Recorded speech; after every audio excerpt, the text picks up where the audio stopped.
विश्वामित्र जी ने भगवान से कहा अब आप धनुष भंग करने के लिए उठ जाएं। राम जी पहले धनुष भंग कर सकते थे लेकिन किए नहीं, क्योंकि गुरु जी की अनुमति नहीं है। गुरु जी की अनुमति नहीं है। हमारे पिताजी ने जब सौंपा था हम दोनों भाइयों को, तो कहा गुरु जी के आदेश के अनुसार, गुरु जी की आज्ञा के अनुसार कर्म करना, कुछ भी अपने मन से मत कर देना, अन्यथा गुरु जी के क्रोध का वह निमित्त बन जाएगा। और गुरु को क्रुद्ध नहीं करना चाहिए, गुरु को रुष्ट नहीं करना चाहिए। शिवे रुष्टे गुरुस्त्राता गुरु रुष्टे न कश्चन। कदाचित भगवान शिव भी कुपित हो जाएं तो गुरुदेव की कृपा से उनका क्रोध शांत किया जा सकता है, लेकिन गुरु रुष्ट हो जाए तो शिव जी भी बचाने नहीं आते। भगवान अपनी इच्छा से धनुष भंग नहीं किए, गुरु जी के कहने पर किए। और गुरु जी ने भी धनुष भंग करने के लिए कहा तो ये नहीं कि विवाह करने के लिए धनुष भंग करो। मेटहु तात जनक परितापा। जनक जी के हृदय में जो अपनी प्रतिज्ञा के पूर्ण न होने के कारण जो प्रतिज्ञा ले रखी है, धनुष भंग जो करेगा उससे अपनी पुत्री का विवाह करूंगा, ये प्रतिज्ञा पूर्ण नहीं हो रही है। ये जो परिताप है, ये जो संताप है, उस कष्ट को दूर करने के लिए तुम धनुष भंग करो। आसक्ति कहीं नहीं है, लोकोपकार सर्वत्र है, ये ध्यान में रखना है। भगवती सीता जी भगवान श्री रामचंद्र जी की शाश्वत शक्ति हैं, ये सिद्ध बात है, किंतु सीता से विवाह करने का उद्देश्य प्रधान नहीं था। जनक जी शांत चित्त हो जाएं, सुखी हो जाएं, ये गुरु जी के इस आदेश को सुनकर भगवान उठे, प्रेम पूर्वक श्रद्धा पूर्वक उनको प्रणाम किया। भगवान श्री रामचंद्र जी जैसे ही अपने आसन से खड़े होकर धनुष की ओर बढ़े, ऐसा प्रतीत हुआ जैसे किसी विशाल पर्वत के पीछे से सूर्योदय हो रहा है। उस सूर्य प्रभा के कारण जो अविकसित कमल थे तालाब के, वो अब विकसित होने लगे हैं। उन कमलों की सौरभ से, सुगंध से अगल बगल के भंवरे बड़े आकर्षित होकर उन कमलों की ओर मंडराने के लिए बढ़ रहे हैं। इतना सुंदर मंगलमय अवसर प्राप्त हुआ। यहाँ पर भंवरा कौन है? भगवान को देखने वाले नेत्र। कमल कौन है? उस सभा में जो बैठे हुए सज्जन हैं, संत जन हैं, उनके चेहरे कमल के समान खिल गए।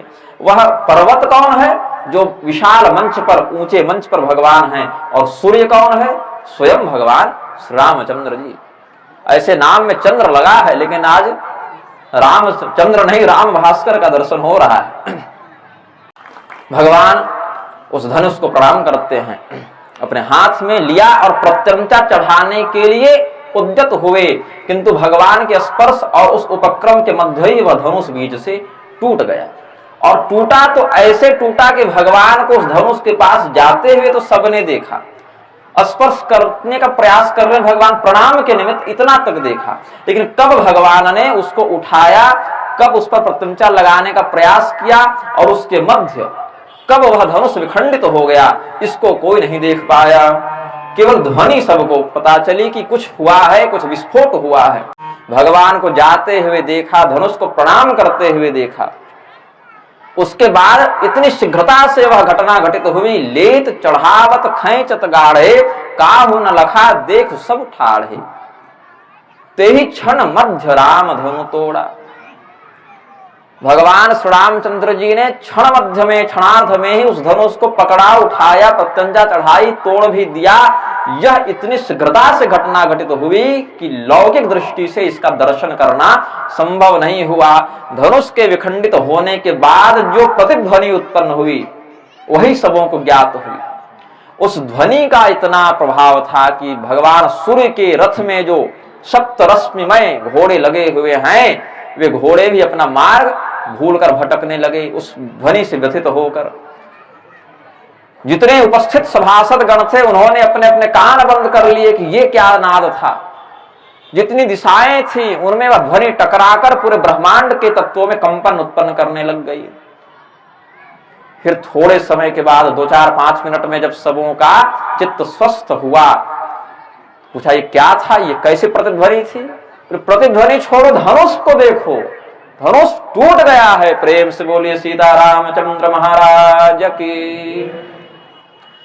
जब धनुष विखंडित देखा राजा जनक ने, तो कुछ क्षण के लिए ही देख पाए कि धनुष टूटा, उसके बाद देख नहीं सके। नेत्रों में इतना जल भर गया, प्रसन्नता के इतने आंसू आ गए कि वहां उनको कुछ दिख नहीं रहा है। बस एक क्षण के लिए जैसे उन्होंने उस धनुष को टूटा हुआ देखा, आह्लाद के कारण हृदय में इतना प्रेम का बाहुल्य हो गया कि उनके नेत्र स्वयमेव अश्रुओं से, प्रेमाश्रुओं से व्याप्त हो गए, ढक गए।